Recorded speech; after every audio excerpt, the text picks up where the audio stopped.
Cette vidéo est un extrait de ma formation sur le référencement web. Tu apprendras de A à Z comment référencer un blog, un site vitrine ou un site e-commerce sur WordPress. Si ça t'intéresse, le lien est dans la description. Tu auras des liens vers mes formations gratuites et vers mes formations premium. Dans cette vidéo, on va voir ensemble combien de mots doit faire un article de blog. Donc là, on va prendre l'exemple de cet article et on va voir combien de mots a cet article. Donc tu vois que j'ai écrit mon article grâce au plan qu'on a fait ensemble. J'ai mis quasiment tous les mots-clés, pas tous encore. Peut-être qu'on en rajoutera, mais je pense pas. Je pense que là, c'est pas mal. L'article est assez complet. Donc on verra par rapport à 1.fr s'il nous recommande d'en ajouter ou pas. Mais je pense qu'on va être pas mal. Donc là, on va prévisualiser l'article. Et on va regarder un petit peu combien de mots on a sur ce contenu. Donc je vais copier-coller du premier mot jusqu'au dernier, mais en évitant évidemment notre liste de mots-clés à la fin. Hop, oula, pardon. Tac.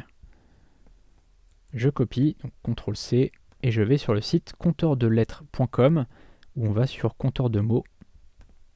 Et là, je vais coller, donc CTRL-V, compter les mots, 1204. Et tu vois, c'est marrant, je pensais pas du tout je pensais qu'on était plutôt dans les 1000-1100 maximum.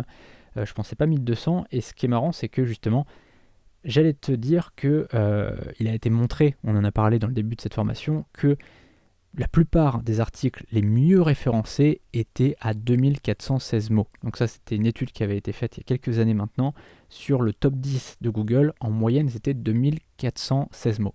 Et du coup, il y a beaucoup de rédacteurs par rapport à ça, qui, sur leur blog, ou beaucoup de blogueurs d'ailleurs, qui sur leur blog voulaient uniquement des articles de 2400-2500 mots. Et en fait, moi, j'ai vu que mes contenus les mieux référencés, ils faisaient en général entre 1000 et 1500 mots.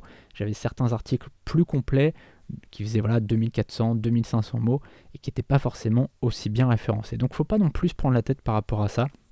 Il ne faut pas partir du principe que parce qu'une étude a été faite et qu'elle a montré qu'en moyenne, le nombre de mots c'était 2416, qu'il faut absolument chercher ce chiffre. Tu vois que là, on est 2 fois moins au niveau du nombre, puisque 2416, là, on est quasiment divisé par 2.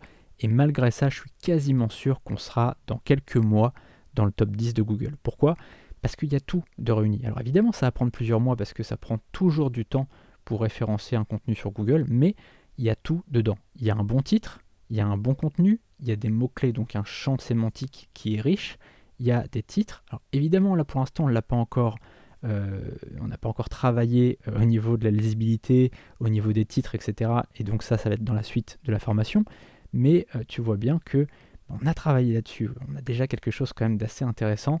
On a du contenu, on a des mots-clés, et donc ça, on va pouvoir travailler là-dessus. Chose importante. À mon avis, un contenu, il doit rarement être en dessous de 800 mots. D'accord ? En dessous de 800 mots, ça va peut-être être court par rapport à Google. Ça peut arriver d'avoir un bon contenu de 800 mots. Évite surtout d'être en dessous de 500. Ça, c'est clair aujourd'hui. Il faut vraiment éviter un contenu de moins de 500 mots, à part si tu fais un truc. C'est la fin de cet extrait. Si tu veux accéder à l'ensemble de cette vidéo, mais aussi à des dizaines d'autres vidéos, je t'invite à rejoindre la formation qui est juste en dessous sur le référencement web. C'est le premier lien qui est dans la description. Mais tu auras aussi le lien vers mes formations gratuites et d'autres formations premium. A tout de suite derrière le lien.